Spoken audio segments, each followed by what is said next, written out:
This is Nightly Business Report with Sue Herrera and Bill Griffin. Looking for answers, but that's not what investors got. Instead, uncertainty increased and stocks fell. CEO shakeup. JCPenney's boss bolts to Lowe's in the middle of a massive overhaul for the iconic American retailer. Feeling the heat, Hawaii's erupting volcano has vacationers rethinking their getaways to a state that relies heavily on tourism dollars. Those stories and more tonight on Nightly Business Report for this Tuesday, May the 22nd. Good evening, everybody, and welcome. Wall Street spent the day searching for clarity, but the answers did not come from Washington. Today, the president cast doubt as to whether the planned meeting with North Korea's leader will take place as scheduled next month. There's a chance that it'll work out. There's a very substantial chance that it won't work out. I don't want to waste a lot of time, and I'm sure he doesn't want to waste a lot of time. So there's a very substantial chance that it won't work out, and that's okay. That doesn't mean it won't work out over a period of time, but it may not work out for June 12th. But there's a good chance that we'll have the meeting. And that created a cloud of uncertainty over a closely watched geopolitical issue, and stocks fell into the closing bell. On the close, the Dow Jones Industrial Average dropped 178 points to 24,834. The Nasdaq was off 15, and the S&P 500 was down 8. Remember, yesterday, the markets actually rallied on word of a trade truce between the United States and China. But today was a different story. The president said he is not satisfied with how the trade negotiations are progressing. He called them a start. He also said no deal has been reached with Chinese telecom company ZTE. One Wall Street analyst said that these mixed signals on trade were making investors more cautious. But there was some positive news on the trade front for automakers. China said it plans to cut tariffs on vehicles from the U.S. to 15% from 25% starting in July. As we have been reporting, China is an important market for American automakers, and that helped lift the shares of General Motors, Ford, and Fiat Chrysler in today's session. Also in Washington, the House this evening passed a measure that some call the largest rollback of Wall Street regulations since the financial crisis. The legislation is designed to ease restrictions on small and medium-sized lenders. The Senate has already passed this bill, so it is entirely possible it could be signed into law as early as this week. So what impact might that legislation have on the regional banks? Joining us to offer his insight is Ed Groshans. He's the Hite Capital Markets Senior Bank Analyst. Welcome, Ed. Nice to have you here. Thank you for having me on. Do you expect this rollback to basically lift all boats in the regional banking sector? I certainly do. I think this is a big benefit for all the banks in that $50 billion to $250 billion range. A lot of these heavy regulations that were made for global international banks will be dialed back and give management teams more freedom to handle their capital allocations. So the restrictions, these are coming out of Dodd-Frank. You feel that perhaps they were overly restrictive, that they kept these banks from being able to do their business and make more loans? Is that the idea? So all the banks are subject to annual stress tests, and at least all the banks over $50 billion. And to do that, you had to make sure that you didn't fall below the capital minimums. So all these banks held on to this excess capital, which they really didn't need.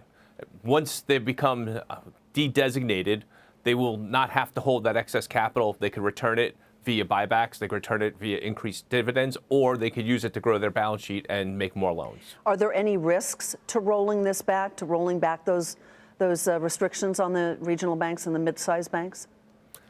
From my perspective, there are limited risks to doing that. It could drive some excess risk-taking, but even former Governor Tarullo acknowledged that $50 billion was too low of a threshold and it needed to be raised. All right. So, I'm sorry, you said that this will basically lift all boats, but how about some highlights here, the companies that you feel will benefit the most from the lifting of these capital requirements? Sure. So immediately, banks like Comerica and Zions Bank Corporation, they would be de-designated, so they wouldn't be systemically important as soon as it's signed into law. And they would then be allowed to manage their capital the way they wanted to. They still need to meet stress tests, but they don't need to meet the CCAR stress test, which is the onerous one. And then as we go down the line, 18 months down the line, you would see American Express, Huntington Bank shares, Fifth Third, and a number of other banks also have more freedom with their capital and how to allocate it amongst their balance sheet, their shareholders, the things that they think are important, not the things that the Fed think is important. How much time do you think it will take for the trickle-down effects of these regulations being lifted to impact the bottom line of the banks? And therefore, as an investor, do you add those to your portfolio now in anticipation of that trickle-down coming sooner rather than later? That's a good question. I mean, the financial sector was the biggest recipient of the breaks from tax reform. So everything else we're going to have down the line is going to be incremental. But we're in a very good environment. The economy is growing. Interest rates are going up. There's room to do lending. Now we have capital freedom.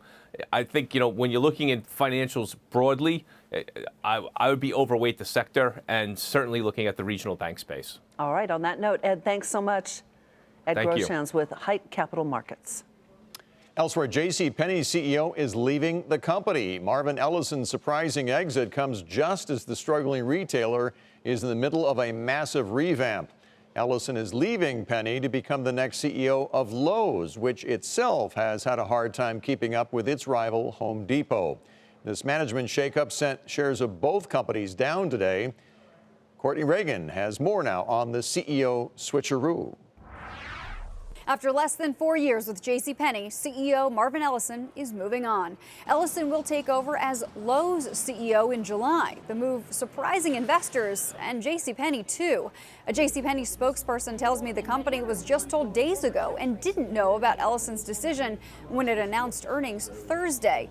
There's a JCPenney board meeting this week with the CEO search the main discussion. A search committee has been formed to look both inside and outside the retailer for its next CEO. 4 executives will take over as part of the office of the CEO when Ellison leaves June 1st. The abrupt departure is unlike Ellison's very telegraphed move into the top job. He spent a year as CEO designee under then CEO Mike Ullman. At the time, JCPenney wanted a transparent CEO transition after the turbulence associated with prior CEO Ron Johnson. Before running the department store, Ellison spent 12 years at Lowe's rival Home Depot and 15 years at Target. Ellison's critics have pointed to his weakness in merchandising. Most of his career has been in operations, like enhancing Home Depot's supply chain and integrating its stores and website. But that weakness is a key strength for his new job at Lowe's. The home improvement retailer has a history of falling behind Home Depot, often cited by analysts as a better operator with better store locations and bigger professional business. While Ellison instituted a number of strategies at JCPenney with mixed results, the sudden resignation isn't what investors wanted. Many of his initiatives are still getting underway. Former JCPenney CEO Alan Questrom is also worried about the nearly 100,000 JCPenney employees. I think he was well-liked, but he had none of the background that's necessary to run that kind of a company. So I have to feel sorry for the people at the Penny Company who've gone through several different CEOs in the last 10, 15 years, and I think that it's really has to set them back. One analyst says Ellison's appliance execution and leadership skills will be hard to replace. Another agrees that Ellison made some improvements, but in the end, those improvements were overshadowed by the bigger challenges facing department stores overall. For Nightly Business Report, I'm Courtney Reagan. It is time to take a look at some of today's upgrades and downgrades. Shares of Macy's were upgraded to positive from neutral at Susquehanna. The analyst expects the retailer to report earnings above expectations this year on stronger consumer spending and apparel sales. The price target is 43, but despite the upgrade, shares of Macy's fell 4% to 33.12. Manchester United's rating was cut to hold from buy over at Deutsche Bank. The analyst cites the stock's valuation and the lack of any near-term catalysts. The price target is $21. Shares of Manchester United were off nearly 1% to $20.90.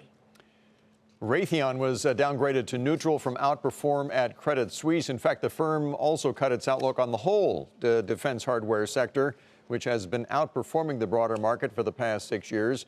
Price target on Raytheon now $219. Shares fell almost 3% today to $207.73. Micron Tech saw its price target raised by a number of analysts today after the company said it would repurchase up to $10 billion of its own stock. One of those price target hikes came from Stifel Nicolaus, which now sees the stock hitting $106 a share. That is the highest price target on Wall Street for that stock, which today was up 6% to $59.03. Still ahead, the glass ceiling shatters at the New York Stock Exchange.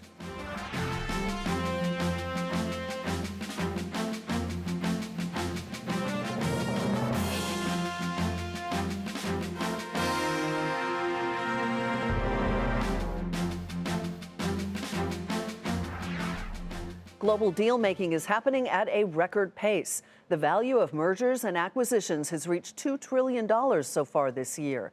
New data from Thomson Reuters shows the value of M&A is more than 60% higher this year than the same period last year, though some who watch the M&A market say the drive to do deals could be reaching its peak.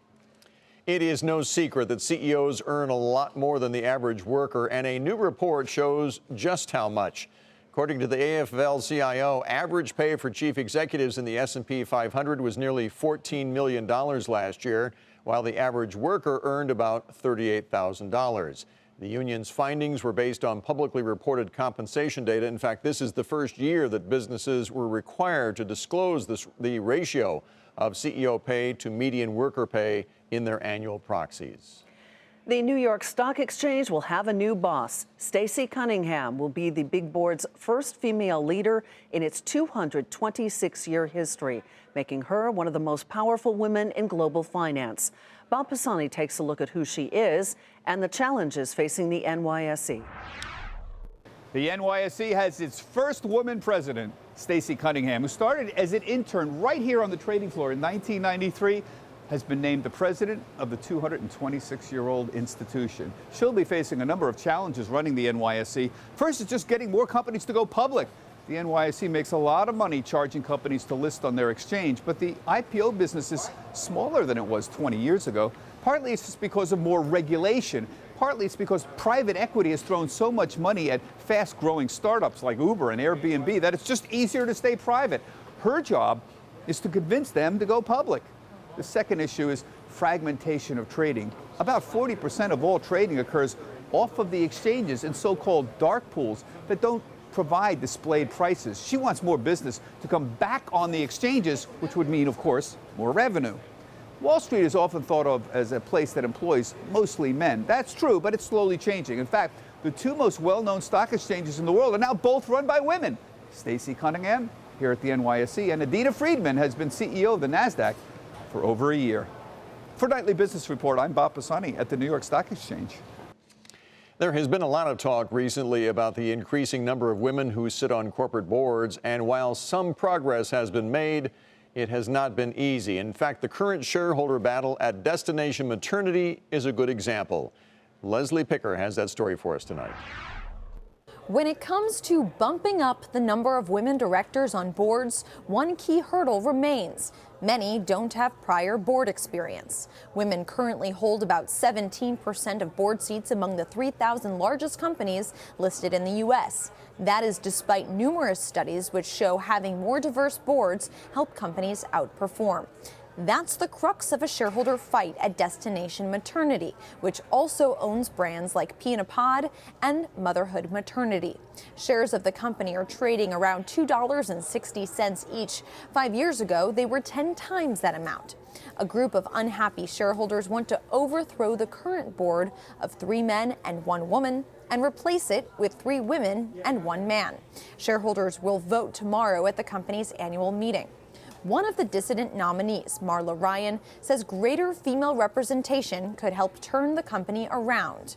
It's not to say that men wouldn't understand or wouldn't bring great ideas to the table, but I think it's highly more likely that a woman would truly understand and would anticipate and think about things from the customer's perspective more quickly and probably with better results. But an influential proxy advisor, which advises shareholders how to vote, pointed out that none of the dissident investors' nominees have previously served on public company boards. They are urging investors not to vote for any of the women nominees on either slate.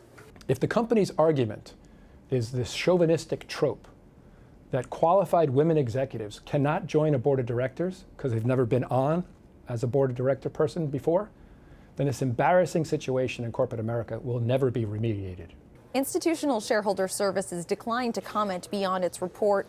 Destination Maternity did not return 5 requests for comment over the course of 5 days, but the company did put out a letter last night vowing a commitment to increasing gender diversity at the board level by identifying and appointing at least one additional highly qualified female director to the board as soon as possible. Regardless of which side wins tomorrow, board diversity may be a necessary step in quickly turning around the embattled retailer. For Nightly Business Report, I'm Leslie Picker. And to read more about Destination Maternity's gender diversity board debate, you can head to our website at nbr.com. Higher costs hurt the profits over at Toll Brothers. That's where we begin tonight's market focus. The home builder missed earnings expectations and reported weaker margins as construction and building expenses climbed. Despite the miss, Toll Brothers did beat on sales and said it is seeing strong demand for orders even as interest rates rise. Shares of Toll Brothers, though, closed down more than 9.5% to $39.46. Kohl's saw profits and revenue edge past expectations, prompting that retailer to raise its earnings guidance for 2018. And that news was overshadowed, though, by Kohl's warning that it expects sales growth to slow in the second half of the year. The shares were off more than 7% to $60.61.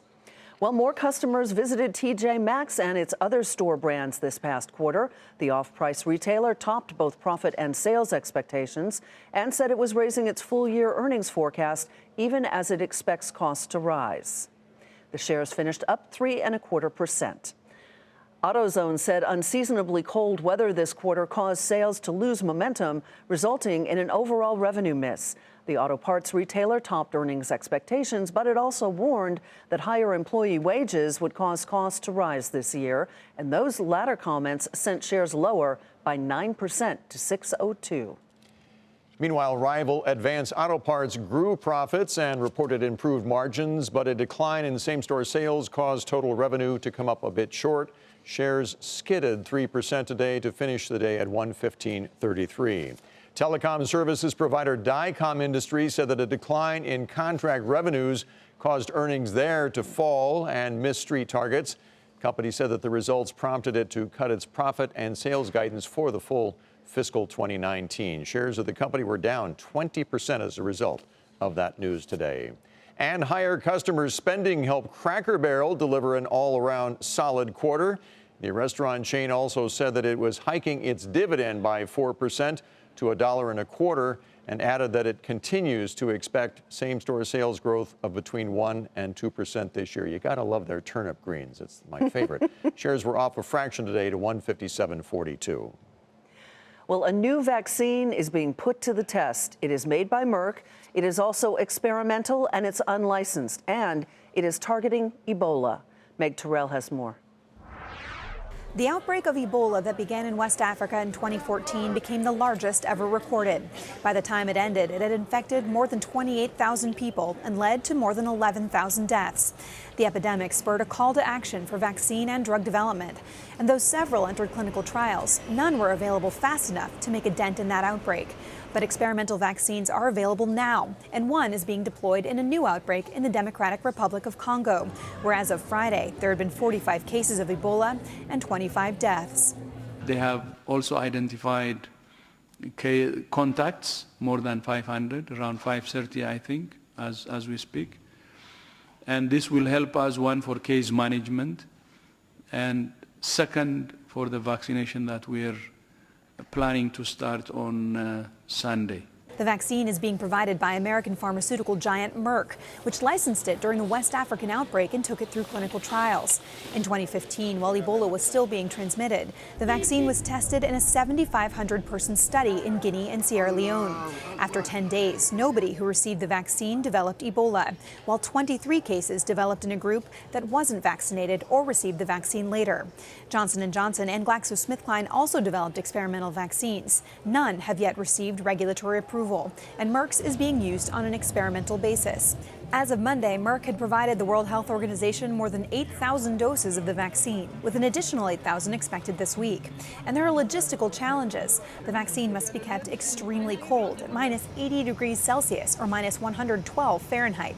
And the epicenter of the outbreak is hard to reach. The vaccination will take place both there and in the large city to the north, where at least one case has been confirmed. Despite the challenges, public health experts are optimistic.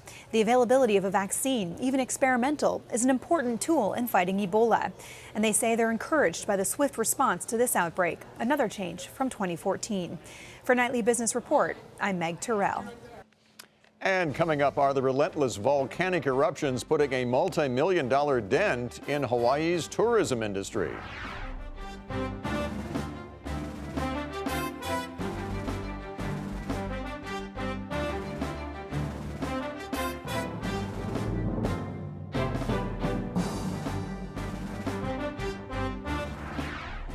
Hawaii is one of the most popular vacation spots in the U.S., but the relentless volcanic eruptions may be starting to hurt one of that state's biggest industries, tourism. There are reports tonight that vacation bookings have fallen almost 50% since those eruptions began.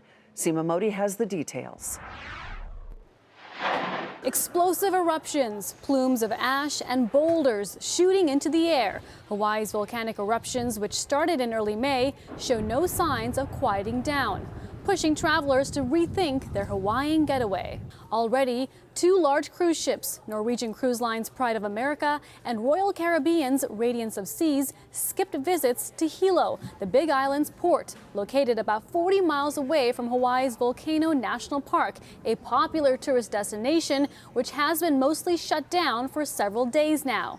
Local authorities say the closure of the park has already cost the island nearly $170 million, and that's likely to increase if more tourists cancel their trips. But Hawaii's Governor David Ige is urging travelers not to cancel, saying all of Hawaii is open for business and visitors, and that one area that people need to avoid is Lower Puna, where the eruption is ongoing. Hawaiian Airlines CEO Peter Ingram also assured visitors that the airports are up and running. Even on the Big Island, the airport in Kona is over 100 miles away from the affected area. Hilo is the closest one to the volcano, and that's 20 miles away. We've had no operational disruptions at either of those airports. SunTrust analyst Patrick Scholl says the Big Island of Hawaii is not as popular of a tourism spot compared to Oahu and Maui, but the eruptions may still spook some travelers, potentially having an impact on tourism, especially if the situation gets worse. That would be bad for Hawaii's economy, given that tourism is its largest industry. Last year, visitors spent nearly $17 billion, accounting for almost a quarter of the state's GDP, making the active volcano a source of potential economic pain. From Nightly Business Report, Seema Modi, New York. CNBC is out with its annual list of the 50 most disruptive private companies. These startups, if you will, are exploiting niches in their respective markets and could one day be worth billions if they aren't already. The three biggest disruptors this year: Airbnb, the home-sharing company. Number two is Uber, the ride-sharing company. And in the top spot, SpaceX. According to CNBC's Disruptor list, SpaceX has taken the lead now in the new space race. And tonight, Morgan Brennan gives us a rare look inside SpaceX operations in Hawthorne, California. Elon founded the company for us to do great things in space and ultimately plan a settlement and put people on Mars. So that's really the way we think of ourselves. Space Exploration Technologies, SpaceX for short, has been racking up wins. Since last year, the company has successfully flown a dozen rocket boosters previously sent to space, including a launch carrying commercial satellites this afternoon. In February, it made history when its Falcon Heavy became the most powerful rocket ever launched by a private company. And then made history again when two of its boosters returned to Earth. That ability to reuse hardware enables SpaceX to drive down costs, dramatically undercutting competitors, even as it turns a profit. Now, longer term, both you and Elon have expressed this vision to see rocket launches that are as regular as airliner flights. When does that happen? We launched 18 times last year, served the market. As I said, this year we'll launch just under 30, serving the market. And we're doing probably 60% of the launches 60% of the launches across the globe. So in order to launch every day, you have to have a lot more launches. And I think once we're flying people, that could actually be realized. SpaceX is expected to begin carrying astronauts for NASA from U.S. soil to the International Space Station as soon as December. And development of an even more powerful rocket called the BFR is, according to Shotwell, on track to start sending humans to Mars in 2024. I really want space exploration to be like what you see in the TV shows, Firefly, Battlestar Galactica, Star Wars. I want to meet other people, or whatever they call themselves. I think that really should be the ultimate goal. Mars is the stepping stone. That new rocket is under development, expected to be in use within the next few years. Meantime, the company is building more of its workhorse vehicles, producing an engine per day and using cutting-edge manufacturing techniques like 3D printing. Here inside SpaceX's factory, the company has the capability to turn out 2 rockets per month. Currently in production, the newest, most powerful version of Falcon 9, called Block 5. That rocket, which first launched earlier this month, is intended to fly up to 100 times. What does that mean for launch costs? Launch costs, hopefully, will continue to go down. I think to the point where the average person could actually buy a ticket to Mars. That's really the ultimate goal for what we're trying to do here at SpaceX.